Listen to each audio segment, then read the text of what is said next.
Bouddha. Bonjour.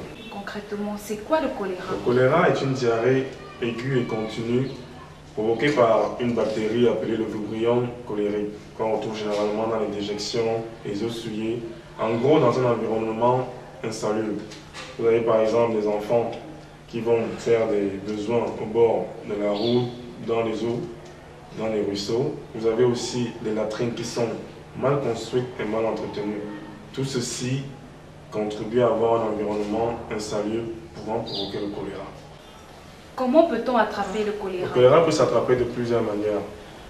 D'abord par le contact avec une personne qui a le choléra ou le contact avec des eaux souillées, les eaux dans lesquelles on a fait les déjections.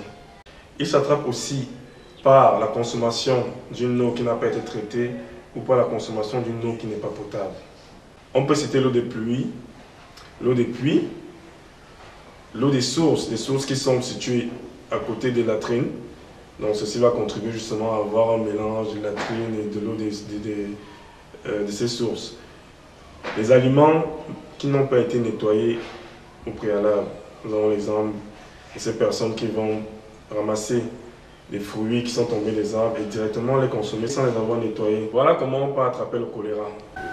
Quelles peuvent être les manifestations du choléra? Les manifestations du choléra sont une diarrhée aiguë, continue et blanchâtre. Par blanchâtre, j'entends par exemple la couleur de l'eau d'urine. Cette diarrhée est accompagnée de douleurs à l'abdomen. Des fois, pas des fois, tout le temps, le malade va ressentir une douleur à ce niveau et parfois de vomissements. On remarque aussi la bouche qui s'assèche et la langue qui devient blanchâtre. Y a-t-il présence du sang dans les déjections du malade? Non, on ne retrouve pas du sang dans les déjections du malade. Comme je l'ai dit, la diarrhée a la couleur blanchâtre. Elle est continue et aiguë. Si la diarrhée n'est pas continue, il ne s'agit pas de choléra? En effet, comme je l'ai dit, la diarrhée doit être continue et aiguë. Si ce n'est pas le cas, il n'y a pas lieu de penser au choléra. Beaucoup de gens paniquent lorsque on a la présence d'une diarrhée chez un individu. Mais il faut se rassurer, pour parler de choléra, que tous les éléments que j'ai cités plus haut apparaissent.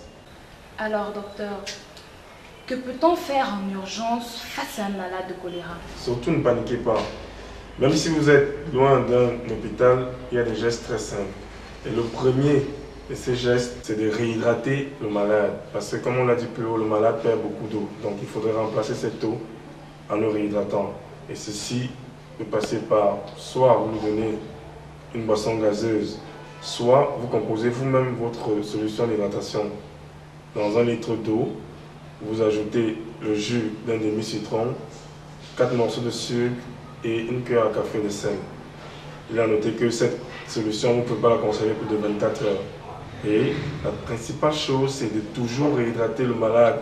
À chaque fois que la solution est terminée, vous en composez une autre, vous lui donnez à nouveau. Et c'est seulement après que son état se soit stabilisé que vous pouvez le conduire à l'hôpital.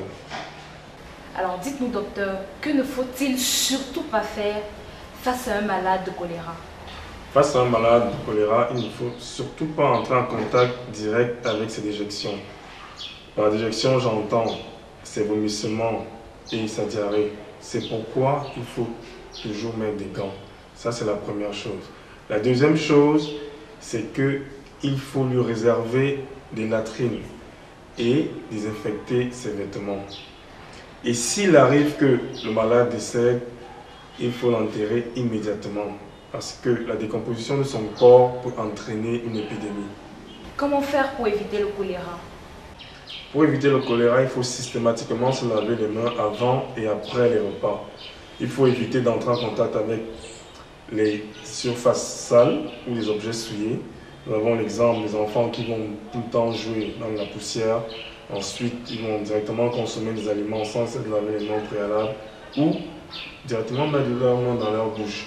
Ceci est vraiment à éviter.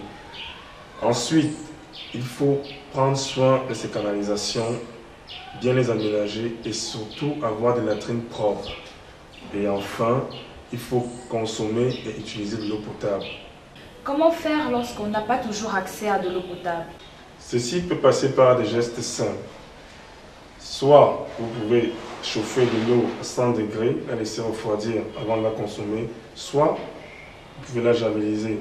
Et si vous optez pour la deuxième option, pour 10 litres d'eau, prenez un bouchon d'eau de javel et le tour est joué. Merci, docteur Fouda. C'est moi qui vous remercie de m'avoir donné l'occasion de pouvoir édifier les populations sur ces petits gestes qui peuvent sauver des vies.